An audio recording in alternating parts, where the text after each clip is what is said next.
Chaque jour, dans tous les services publics, des documents s'accumulent.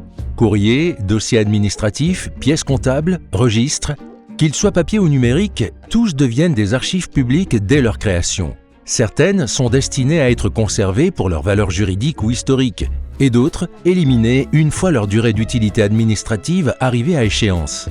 Mais détruire une archive n'a rien d'un simple ménage. C'est un acte strictement encadré qui engage la responsabilité du service. Une archive détruite sans autorisation, mal détruite ou détruite trop tôt peut avoir des conséquences graves jusqu'à des poursuites pénales. Commencez par identifier précisément les documents éliminables. Référez-vous au tableau de gestion et au texte réglementaire. Vérifiez qu'aucun recours n'est possible. Ensuite, préparez physiquement les archives. Conditionnez en liasse ou en boîte, indiquez l'objet, les dates extrêmes et la mention D pour destruction. Vient ensuite une étape essentielle, la rédaction du bordereau d'élimination.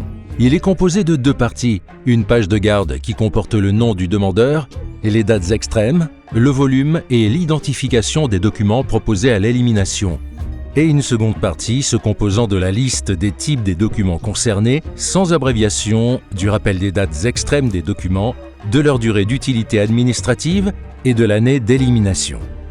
La destruction ne peut se faire qu'après obtention du visa du directeur des archives départementales.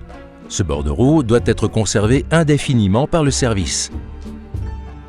Une fois l'accord obtenu, la destruction doit être confiée exclusivement à une entreprise habilitée.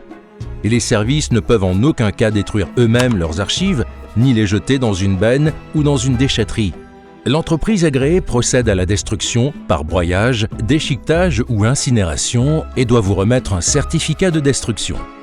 Détruire une archive, oui, mais en respectant la réglementation. Respecter la procédure, c'est protéger votre administration.